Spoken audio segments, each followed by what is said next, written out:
Yo, welcome to what might turn out to be an annual thing. I don't know, we'll see. But right now, I started hosting an event called Orscallaween. I've done Orscalławeens in the past in various forms. This one in particular is very art-driven. It can be a graphic-related thing, or writing, or video, or anything like that. So basically how this started is I won't go into too much of the story, but basically someone was littering, and I was just, come on, guy, why are you littering, right? Like, that sucks. Like, I'm not a fan of littering. And talking amongst friends and stuff, it came to the conclusion, like, what if there was a scary person, or a boogeyman, that came out and killed these litter people? And essentially, the idea was to create some kind of myth or some kind of viral internet thing to scare people into not littering, essentially. Now, I got really busy, so I couldn't go as ham as I wanted to with this project and market it and be really crazy and stuff. But the people that participated had a good time, and today I'm going to be showcasing those entries as well as going over who won and why. Okay, so to start off, if you're wondering, I basically gave you the whole premise here. The date was October 24th. Everyone submitted when they submitted their entries already, whoever's participating. And first place is $50 gift card, second place $25 gift card, and third place is a 1 month Discord Nitro. If you want to participate in these in the future, let me know. Reach out to me. Hopefully you're inside of that community that I'm active in, and it'll be easy to reach out with that. But anyways, we're going to go ahead and jump right into the entries. I'm just going to start from the top, the very first one, and we're going to work our way down. So our first entry is going to be PP. No, I was kidding. This was just a test. I was just testing the rules. Aroha helped me here with the testing, and I feel like she changed her avatar like 5 times in the last 5 minutes. But anyways, so nothing here, nothing here, nothing here. So first entry here, we're gonna get it from Abababababaabababba. Thanks. They are done. So let's go. Let's go ahead and read this. It looks like it's some kind of turtle creature.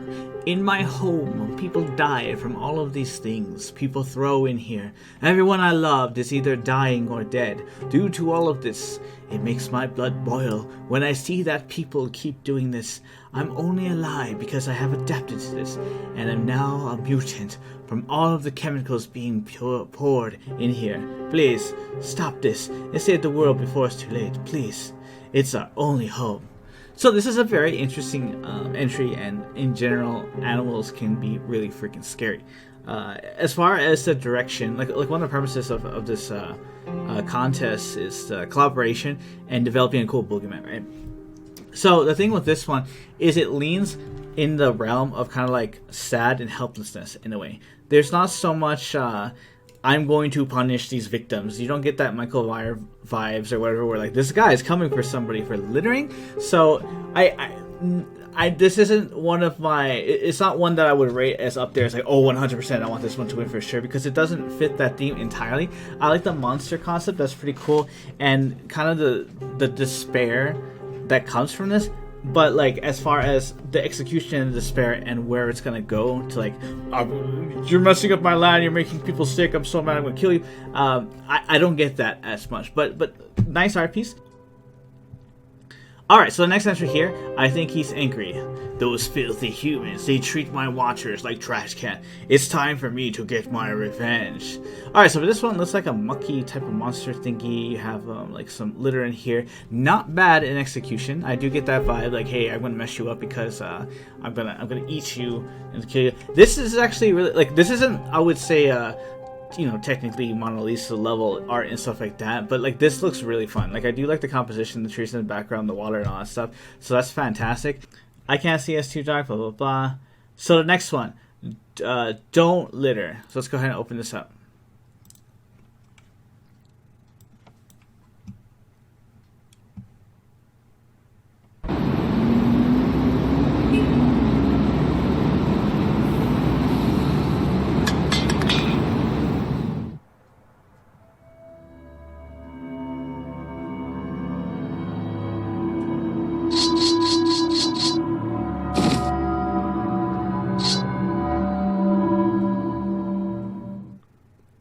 So this one's actually executed extremely well. It's actually on point with the theme. It really, like, literally the person is littering, and from littering the result was the person gets killed, and there's even like a character there and some pretty neat effects. So this one, I really love this one. This one's very well done. It does hit the right vibes, and it does give me the whole feeling like, hey, if you litter, you're gonna get killed. So excellent job, Cati. I really love this one. All right, The Hunter of Dirty Man by Salad. Actually, I like to pronounce the name Salade.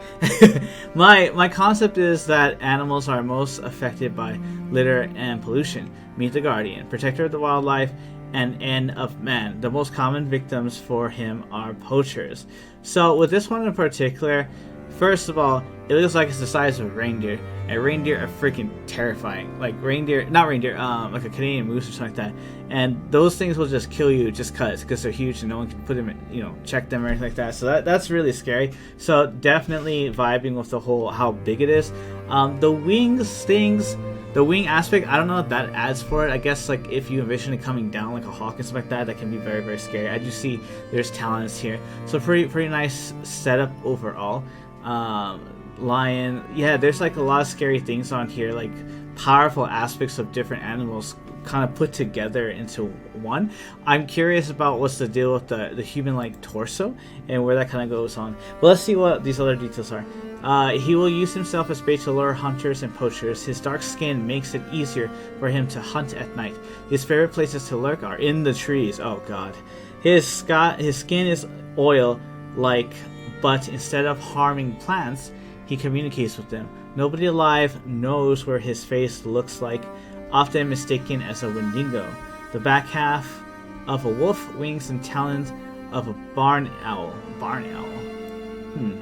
I didn't know that was a thing. Tail of a deer and torso of a human-like male. By the way, the hunters litter so much, like, good god. As some plastic as anything, blah blah blah. So yeah, very interesting concept. I do like the execution. I don't see I don't really get like a vengeance vibe type thing, but it does feel like a very intimidating creature. So like I could see like if I was fighting this thing like in the Back for Blood setting or something like that would be very terrifying, especially if it's lurking across the trees. All right, next one up is from Rika, Behold My Slasher, the trash maiden finally finished OTO. So first of all, props for it being a slasher, because I really love the slasher concept genre for this particular, because I think of like Michael Myers or something, right? Like coming to kill you because you're littering or something. Though I'm open to the possibility of other, executions of the monster, but I definitely am favorable towards that. Like that's very cool. So looking into here, already the costume design is amazing. I really like this design. It's really creepy with the whole, the spider like legs here. I love the use of chains. Chains are always fun, and the big giant mace is always fun. I like this mask as well. One of the character concepts I was thinking of designing was gonna have kind of like a I forgot what it's called. It's like a bag or something that kind of has this vibe, similar vibe and stuff like that. So that's really cool. The cheek choice is interesting. I'm not sure what that is. Maybe it's going to describe that in the details later. But very interesting design. It looks like there's a song here. I don't know that I want to sing it. I guess I could try. Used, I abuse, just like the earth cleanses trash. Watch it burn, litter they do. Watch it fall, the trash is you. I'll find you all. I have no idea if that's the rhythm of it or anything like that, but that sounds like an interesting vibe to go, especially with the fog, like you hear it in the fog. Been playing a lot of Back in Blood, like just hearing like the hag kind of just making a hum or something in the thick fog. It's pretty scary as it is, so I can imagine the singing. So let's have some more details here. Trash maiden, she walks the land to do her task. She sees through those who drop the trash. Once she's up, I like that this is all rhyming, it's really cute. Once she's up, they run so fast when they're seeing her paper mask. Okay, so this is a paper mask. She lurks, she stings, she clings and creeps. Once she hums, you best not scream. Beware your actions upon the streets, you will eventually pay for her fee. From 6 feet under, she grows tall, burning those who let the trash fall. I really love the story aspect of it, because it really, like, one of the vibes I was really going for from this project is to kind of develop that myth or that urban legend type thing. So it's just really neat to kind of hear this chime and this rhyme. It really brings that, like you can imagine, like, people are telling this story. So that's a really cool addition to this work piece.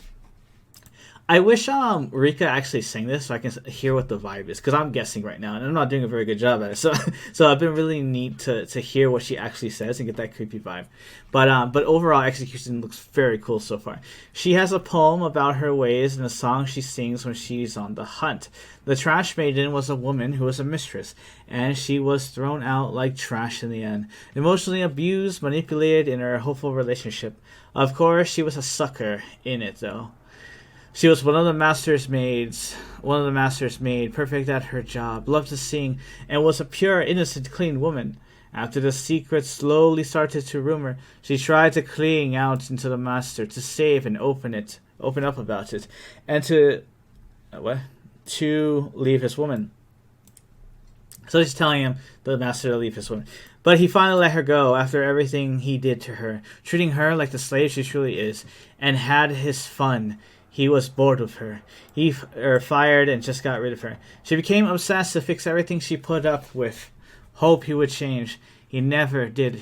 He continuously did the same thing, treating her like trash, and eventually put her where she belonged. He disposed of her. She already had nothing, and no one to seek after her. He was sick, and her trying to ruin what he had. Sick of the pressure. So, like anyone else who got in his way, for her, she went right into the dispenser. Dispenser? I'm forgetting what a dispenser is for some reason. Short tigne in my head of her past to share. Short things in the past for something. So basically, it's just a little story. The idea is she's a maid for somebody, and they're actually lovers, so she's a mistress. And she wanted the guy to leave the wife or whatever, and he's like, no, got rid of her. Okay, interesting. I don't know how that necessarily ties into the litter concept per se. I guess it's kind of like reflection on like she was treated like trash. But as far as fitting the theme of like, hey, someone litters, let's go kill him. I don't know that quite aligns. But the concept is really cool. I do like the poetry. I do love the idea of this person going around killing the people. But the connectivity between like, I'm going to kill this person for littering doesn't quite relate in the same frequency per se. But overall, great character. The noise of the train was common to this man. He sat there with a briefcase in his lap as he watched the world go by. Places he'd never truly been to, and even fewer still he cared to revisit. He was a stately man, suit and all, a well-kept beard there to hide his slightly chubby face, making him look much older than he would without. His light brown eyes matched his hair even almost in shade. As the train slowed upon his destination, he stood, grabbing his carry on from above him, which contained only necessities. He braced himself against the all too familiar jerk of the train as it stopped completely, his door among the many to open in haste. He made his way out, not bothering to acknowledge the attendants, their words of wishing his journey, having been comfortable, were far too often. It was starting to annoy him. His steps were brisk as he set his eyes eastward to his destination, but an hour's walk. A welcome way to stretch his legs. It was hard to miss the largest building in this town, a giant factory set up on its outskirts. The area fenced off, and the man-made lake next to it practically clogged with algae. It was to keep the simpler people away, those not yet caught up with the times, who still rode horses frowned upon some science as nothing but witchcraft. He noticed the horse rider as he passed. She sat straight-backed, taking pictures as he showed his ID and papers to the guard. The camera was rather large and looked very unwieldy in her hands. She could tell with just a glance he was corporate scent, fine-groomed, with no dirt upon his shoes. An inspector, perhaps. There had been several complaints filed, but she dared not fancy her hopes. He had cast a sidelong glance at her, but she dared not approach until he was done. It was best not to try to the man's patience before he had any information. Rather, she watched him enter the path before turning her horse around. "Time for part 2, she muttered to herself as she rode her horse off. She went along the fence line the way she had come, only the briefest of glances over her back to see if the guard was calling her in. The guard was a local, like most of the workers. He knew her well as a journalist. No doubt she had somehow heard of today's visit. He'd probably see a picture of the man in the papers tomorrow or the day after, along with whatever was gotten out of hounding him. So long as it wasn't on the factory's property, it didn't concern him. He sat back down and returned to his card game. Solitaire was how he passed the time when there was nothing else to do. While a slightly learned man in reading, he cared not to actually read books. Heck, if he had his way, he'd probably be playing kickball like a child. Simpler days. Good he wasn't reporting her. She hurried her mount along the fence, rounding a corner and then stopping. She hopped off and rummaged in her bag for the wire cutters. She snapped it in a line straight up before snapping one over at the bottom and top for some leeway. A headbutt greeted her arm.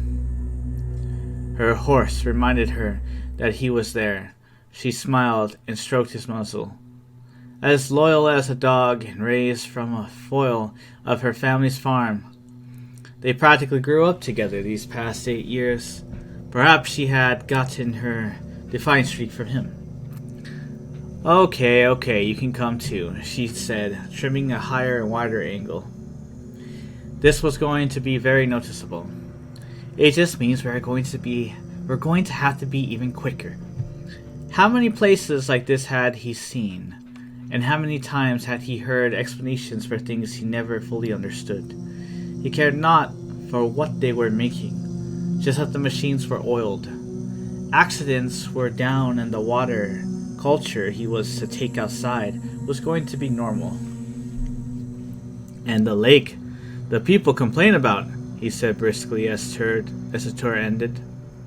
That, the foreman looked rather nervous in his demeanor. It is in perfectly good shape, you'll find that out. Just needs some koi to eat all the algae from it being too still, you know. No geese or ducks were nesting near it, he noted offhandedly. We tend to shoo them off as pesky as they are, the foreman remarked hastily. 300, he stated gruffly. The confusion in the foreman's face gave way after a brief moment. His eyes showed deep thought behind them. Of course, the foreman said, nodding his head. I will be in my office when you are done. The algae-ridden lake sprawled out before her, her tripod sitting in the dirt, legs digging in as it held her camera. The shutter is set to take the photo with some exposure. This was going to make the people of her town angry for sure. It was her, the woman taking pictures at the entrance. He was now almost certain that she was a reporter or one of those environmentalists. He approached cautiously, the metal at his hip feeling more and more apparent at the prospect of using it. He watched her for a long moment before the horse's snort alerted her to his presence. I do believe this is private property, miss, he said as softly as he could in his husky voice, trying to be as non-threatening as possible. And yet, it is part of the town. What happens here affects everyone, she replied, her gaze trying to gauge him. I am not here to argue, miss, only to retrieve some water, if you'd permit me, he responded kindly. She seemed to relax at that. He approached the water and laid his case down, opening it and retrieving his gloves and the vials. Surely you can tell at a glance that this water is polluted, far more than it should be. She watched him with great interest. He hadn't chased her off, and that felt promising. I only took samples, miss. I leave the details to those more versed in its properties, he responded, despite being well aware she told the truth. The pool of water may as well be acidic with as green as it was. I see. she noted. He spoke well and was quick to politely talk around an issue. No doubt he was experienced in such things. Handling him would not work in its normal sense. Sir, if I may be so bold, if the water is fine, then surely one can wade into it without any ill effects. As a woman of my disposition is far too delicate for such a task, perhaps you can ease my worries. She played on the idea that he would think himself better. Persistent, well-spoken, and no doubt a woman of such stubbornness, befitting one raised by the wilderness of farm life, she would surely hound him till he gave in or slapped her in anger. Measures were to be taken without doubt. Of course, miss. Would you be so kind to hold my jacket? He stood up, and she approached, looking smug with gleaming eyes. I would, her voice cut off, as she felt warmth and this jabbing pain just under her left breast. Oh, that caught me off guard. The knife angled upward between her ribs as she clung to his arm for support. Her breath came fast to her lungs. Her breath came fast to her lung as her lung filled with blood. He removed the knife, shoving her body sideways into the water. Her shock left her motionless until the water hit her. She flowed slightly, her lungs filled up all the quicker, even as the sound of hooves caught his attention, leaving his entertainment till later. The horse was charging at him. He jumped backwards, tripping over his own briefcase. He landed with a hefty thud as he watched the horse wade after his master. His hooves stormed through the water, even as he bit at her arm, trying to pull her from the water's clutches. I feel so bad right now. That happened so fast. I wasn't expecting it. Snorting, he pulled at her panicking frame. Her breath so raised, he could tell she was dying. His ears were back, and there was nothing he could do to save her. A pain hit the back of his head as he heard a splash, the sinking form of his master's most prized possession, ebbing away at the edge of his vision. It had been instinct to stand still, feeling the blood of his head even as something else hit his rump. He kicked outwards, feeling metal at his heels.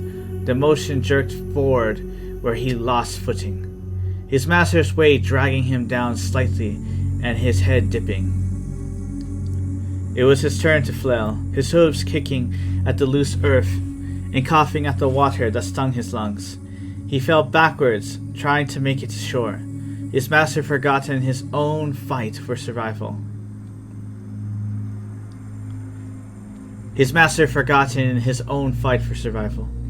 He had thrown both the camera and the tripod at the horse. The tripod had not gone nearly as far as the camera had, but it had certainly done the job just the same. The horse was in the right to panic and try and escape the water.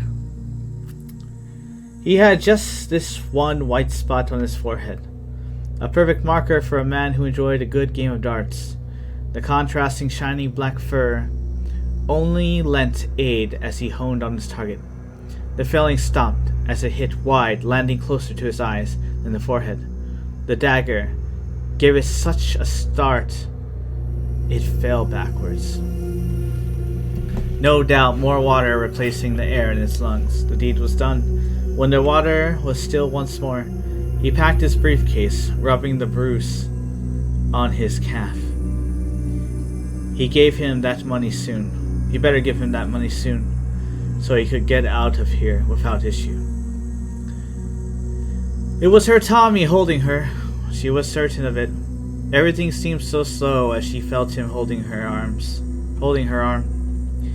He felt so far away, and the only thing she could think was, I'm so sorry.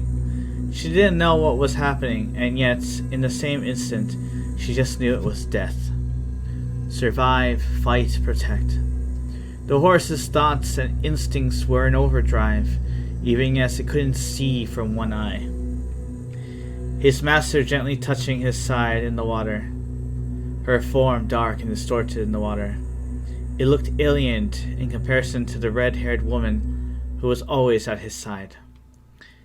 A foreign fear and sad adoration mingle with this familiarness, both dead but connected through their body of 8 years. From his first steps to her first job and their first adventure. The beauty of running around the fields taking photos of beauty. Nature at her simplest and most trying times. It did not know when it was born or why it awoke. It saw light shimmering on the face and approached. The light burned and it sank once more. The light remained for a long time, but it didn't know how long. The ripples dotted its sky like dozens of pulsating stars.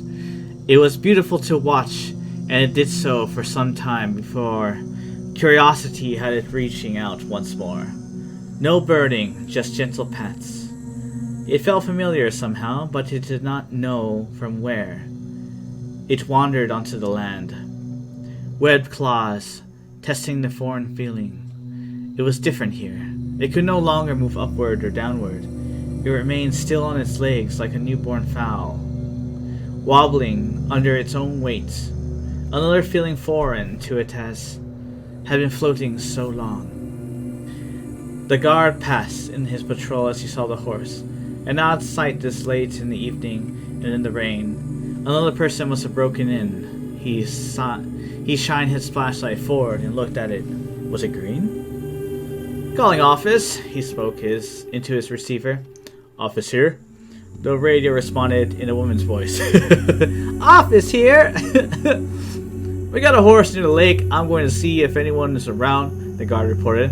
Copy that. We'll dispatch two more to help, the radio said before going silent. Hey, buddy, the guard said, approaching the horse cautiously. It's pretty big, though not as big as the Budweiser horses he saw on the telly. A noise, foreign once more, and light. It didn't burn, but it did not like it. It snorted, moving anxiously as it wobbled sideways. Soft and gentle noises coming from the bright object in the darkness. It was almost upon it. The horse was definitely green and covered in algae. Had it been swimming in the lake? A very unhealthy thing to do, even if they said it was safe. He continued making his slushing noises. It dropped the flashlight slightly as it seemed discomforted by it. Easy, buddy. He reached out to nudge the algae up his face. Red eyes greeted him, probably irritated by the water. He then went and touched the muzzle. Fuck. His cry was almost immediate, as it burned like... Oh, so it's more about... Fuck! His eye cried almost immediately. Alright, he cried, okay? He cried, like touching a hot stove. He attempted to pull away, but he felt his skin peeling away as he did so. Blood running down its muzzle in a cascade. Startled by the loud noise, it stood on its hind legs, pulling him upwards, and its front claw grabbed at his face and sides. His screams echoing into the night, eliciting yells from a distance calling for him even as it retreated back into its world. The man stuck to it and weeping. The water took them both, the only sign of the guard being his dropped flashlight and some prints in the wet earth. His blood washed deep into the earth and out of sight. I personally, the thing that I enjoyed about the story the most, the thing that I highlight is the death of the horse's master. That was very tragic, unexpected, and caught me off guard. I wasn't expecting that. I was kind of just filling out the story, getting into the move, and then it was just like, wait, she's dying right now. She's dying. Like I completely forgot this was a horror until I read that line. And I was like, oh crap, that sucks.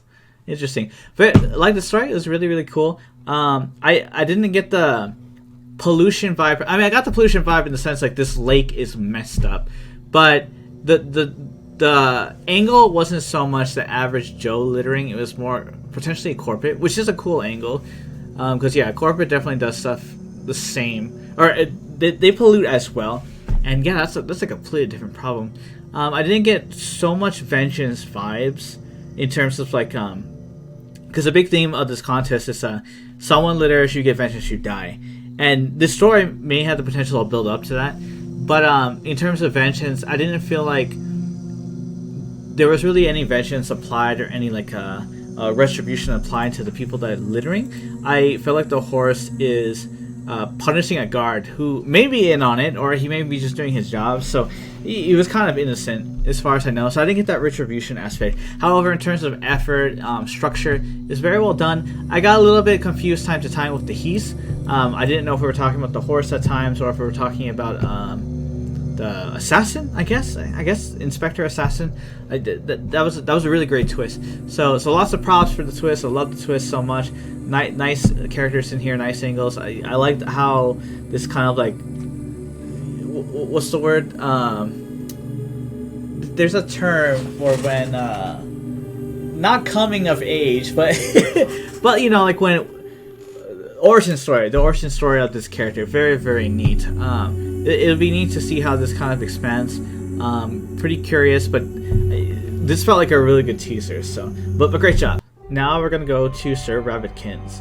Sir Rabbitkins has a nice piece of, looks kind of like a zombie, and I see like there's like an infection or something, or maybe it's a parasite, or there's like a interesting vein pattern going here, and I see that there's like a dumpster truck or trash compactor here, and they're carrying trash. That's interesting. Okay, and so it looks like there's a small story here. So let's read this one. The Trash Collectors. This story is an original urban legend. The grounds of the earth are sacred. The trees, animals, and all Mother Earth will make you repent for your sins. Origins of the Trash Collectors is unknown, but some sightings have been accounted for across the globe. I got confused because there's no period. It feels like there should be a period, or is this a continuing? I'm going to pretend there's a period. They often look like regular people. However, when you look a little closer, you can see oddities that chill you to the bone. Some describe them pale, while others have described sunken eye sockets, or missing eyes. Creepy. It is always hard to get a clear view of these guys. After all, most sightings have been unlucky folks who happen to look by a near window. If you encounter these guys, you usually see them loading trash at unusual places at the hours of the day. What are they loading? Who knows? But one thing is for sure. People missing after a scheduled stop. You may think that I am crazy on that title, Trash Collectors. It's silly. But be warned, these guys have very special hit lists. A reported pattern is that they service areas with people who have tossed litter on the ground. I don't know how they do it, but it is as of these guys have eyes in the world. So, if you have tossed trash or even the smallest misdemeanor, such as dropping a canning wrapper on the ground, it may not be now or tomorrow, but be ready, because if you hear the truck in your neighborhood, you better hope that you are not scheduled for collecting.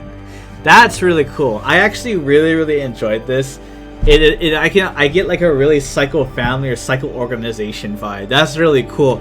I like that. I can see that, like, you know, like a normal character's mind their own business and they just see this trash collector, like, what the hell? But they're not collecting just the litter. They're collecting bodies. That's really cool. I like this. I feel this hits the vibe very well in terms of like, someone litters, I'm coming for you, I'm gonna kill you. So very well executed. I really like this piece. Very well done.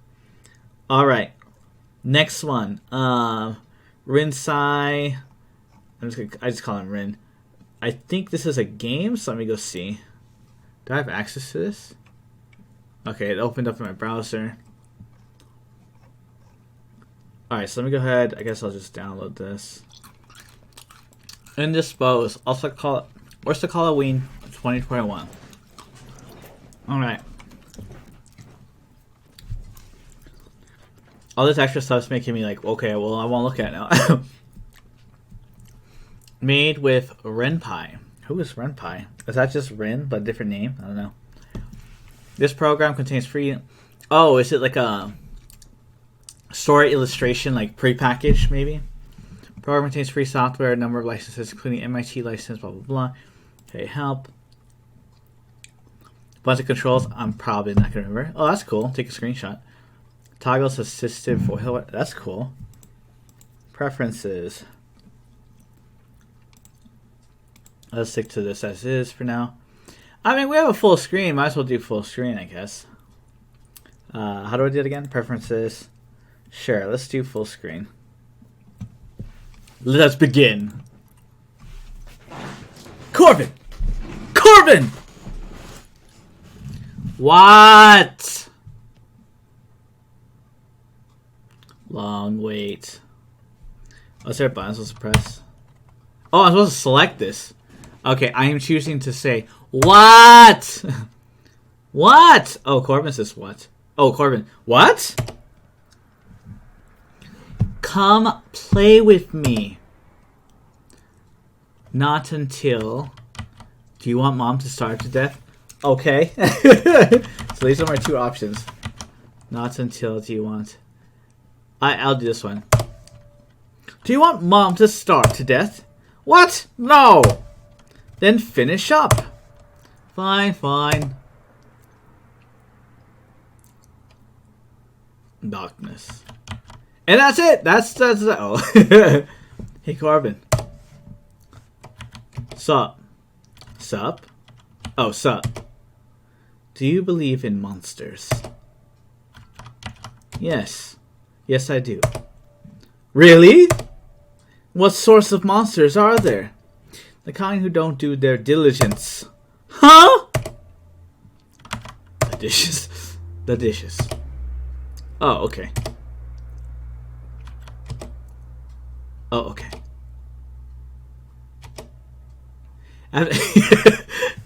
After I finish washing the diligence, can we have ice cream? Only if mom says they're clean enough. I'll make them ultra clean. Don't brag. Pride goes before the fall. Sorry, I'll wash them very poorly. No, I'll wash out my mouth with soap. Please don't. Outside. Troy and Corbin eat popsicles, which melt in the midday sun. Corbin? Yeah?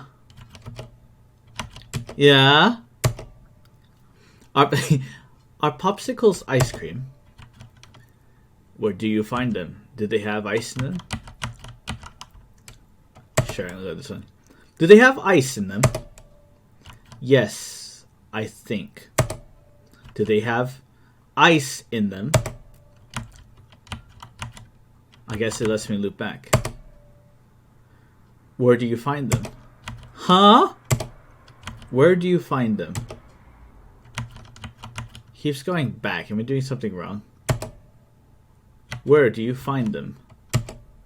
Huh? Oh, yeah, I think I'm hitting back or something. Somehow. Where do you find ice cream? In the freezer? There's your answer. So is pizza ice cream? Yes. Yes, I suppose that technically it is. So why doesn't it come on a stick? Do drumsticks come on a stick?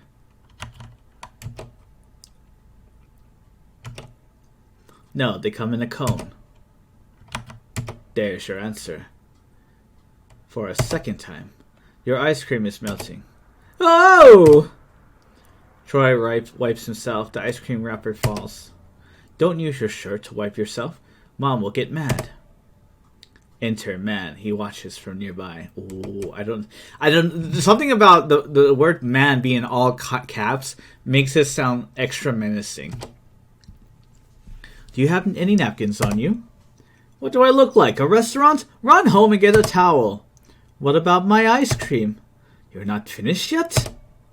I had to wipe my hands. Forget it. I'll get you a towel. Where's your wrapper anyway? I think I dropped it down the drain. Well, never mind it then. A towel's better anyway. Exit Corbin. Are you going to pick up that wrapper? Oh, no, wait, go back. I'm gonna. Are you going to pick up that wrapper? Huh? You dropped the wrapper down the drain. Do you intend to pick it up? I mean, it's gone now, isn't it? Not quite. The drain is pretty shallow. You could fish it out. I don't want germs. Do you think Mother Nature wants your germs? My mom's not home right now. Do you believe she'd be okay with this? With what? You want to listen to your mother. She won't be around forever. You mean Mother Nature? Enter Corbin with a towel. He eyes the man. Eyeing man. Here's your towel, Troy. Are you this boy's older brother? That I am? Who wants to know?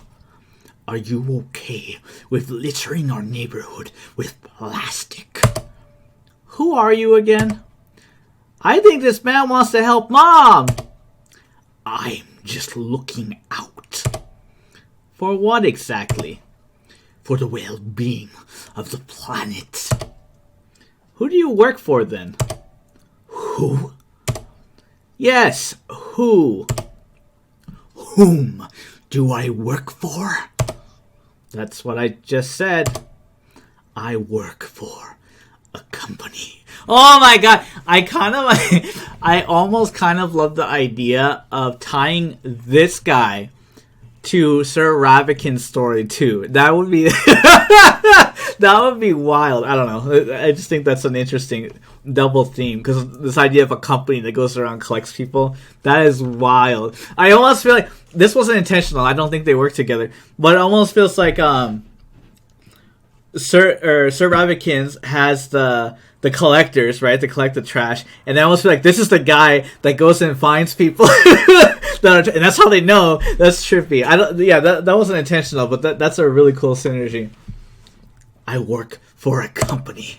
I see. Well, Mother does not like us talking to strange men. Do you believe in monsters? What? Do you believe in dumpsters? Using dumpsters? Sometimes, yeah. Beware the one who dwells inside a dumpster. I love, again, the dumpster thing. I mean, Brandon's probably talking about like a literal dumpster versus Sir Rabbikins is like the dumpster truck thing like that. But I can see, I don't know, I love tying the two stories together. That's really cool. What the heck? Don't be a litter bug. You will become all which you leave behind. Exit, man. That guy was weird. We're going home. But what about the rapper? Leave it. We're going home. But he said it was bad. Is he our dad? I hope not. Then why do you care what he believes? But he said he works for a company. What company? This company? I don't know. Get going, Troy. Fine. Fine, we're going.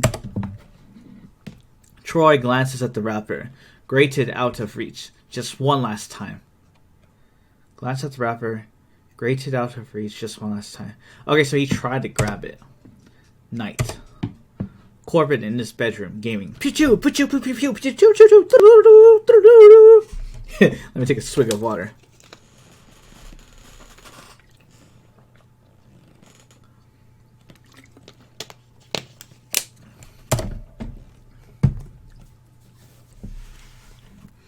Corbin!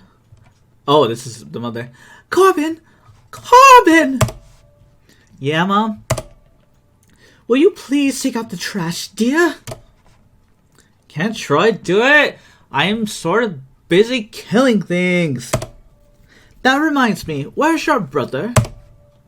I don't know. In his room, I guess? Could you check on him? Yeah, okay, fine. Whoa, so many options.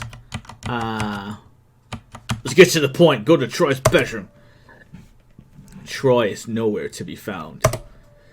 Soda cans and snacks litter the floor. What a slob. Go to the kitchen. Open clipboard under sink. Close clipboard. Withdraw fresh trash bag. Close the zip bag. I open it, close it back.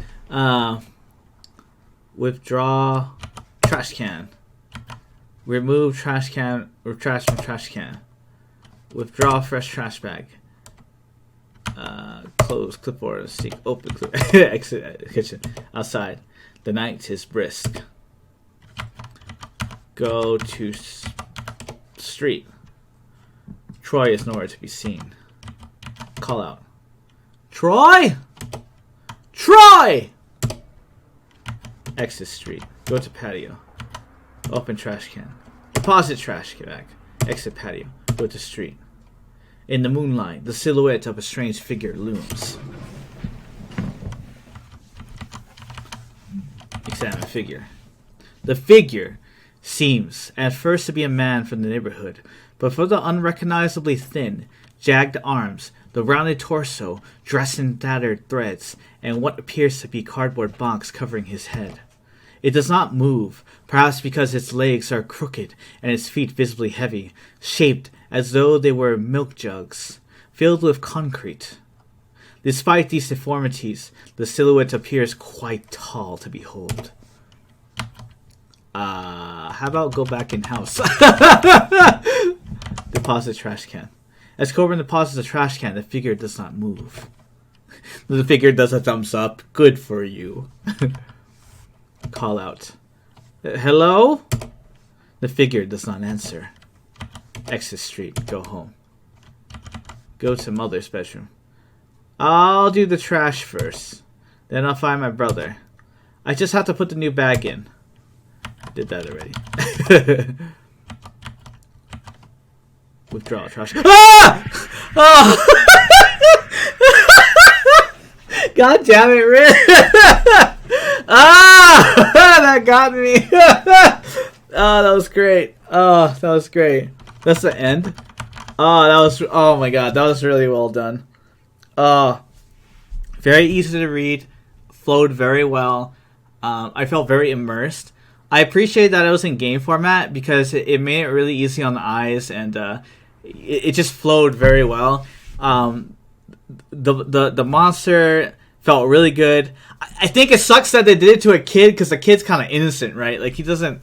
Well, then again, you know, maybe he's a little shit. But like, it's more annoying if it's an adult, right? Like, come on, you should know better, you're an adult, right? You know, it's just a grown-ass child. But that felt really good in the sense of... It had the menacing monster, it didn't really show a slasher per se, but like you could feel the weight of the monster. It was really scary, and the payoff was so good. This was a really good payoff, and you got me to scream. I got scared. I did not expect that. So very powerful payoff. Overall, very, very amazingly well done. Okay, so I think that's it for this one. I think this is all the entries, but let me go ahead and check. How do I exit? This feels like Doki Doki, the way this is set up right now. And if I missed anything, let me know. But I think I got everything. I think there's some options I could pick if I want to go back. But for the bulk of the story, I think I got the main concept, and it felt very well done. Okay, so in terms of final retribution. Initially, when I first started looking through these entries, I think this is everything. When I first looked through the entries, I really, really liked the Don't Litter. The execution was on point. It was very creepy. It was very well done. I love the direction that went with this, you know, because it felt very lean and to the point, right? As I read more of the entries, how many prizes am I giving? Let me check again real quick. I think it was 2 or was it 3? It was 3, right? So first place, second place, third place. So first place. Wait, no, I should do third place first. It's gonna be hard to do third place first because I'm gonna be doing my favorite and counting down, right? So as I went through this, I think my favorite out of all these is going to have to be 100% this story. Like, I feel like there was so much effort put into it. Don't get me wrong, everyone put in so much effort for sure. Like, especially the combinations between the story, the art, the story, and all that stuff, basically. But this one, it one, it made me scared.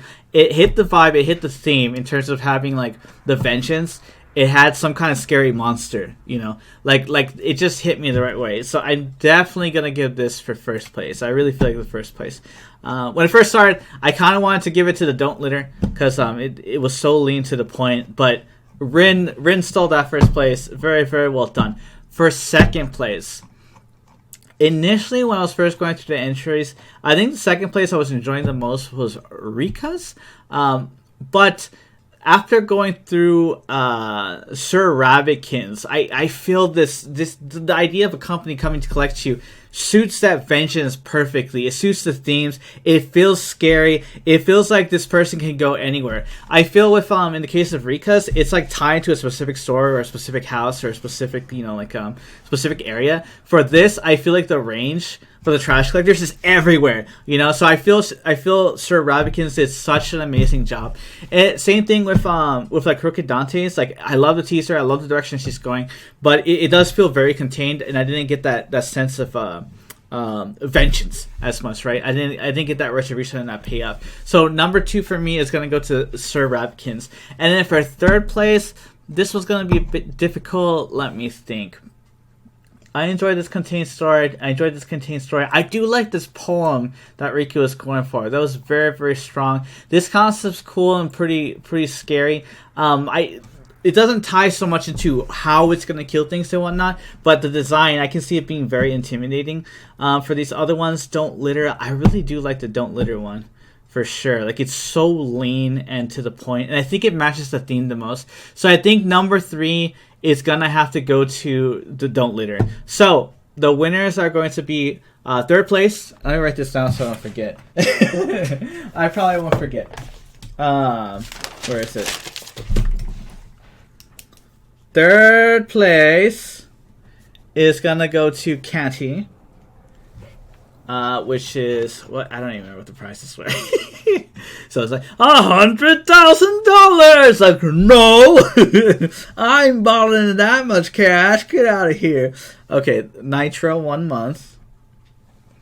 Okay, second place is going to be Sir Rabbitkin's with $25, and first place is going to be Rinsai with that amazing story. Okay, $50. Oh man, the ending scaring me. That was so good. Oh my gosh, well done, guys. And next time I do something like this, I'll be clearer in terms of guidance, because I want to give people freedom, of course.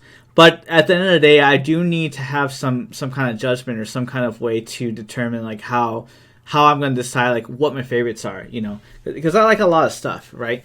And when I started going through the entries, I started thinking to myself like, okay, what were those rules going to be? And it did come down to who hit that sense of vengeance, who hit that theme, who hit that sense of scariness, who there's a virality aspect too, right? Like what stories would be the creepiest to go viral and to spread, so how much reach they have, different things like that. So the next one I'll definitely contribute those or to go into more details and stuff like that, so it's a bit more clear. Though you're always welcome to try different things, go outside the box and experiment, because you might do something that's just like blows my mind away, right? But amazing entries. Thank you guys so much for participating. I hope you enjoyed this, and after I release this video, I'll let everyone, I'll probably give it maybe a day or something like that, and then I'll reach out to the winners to give them their prizes.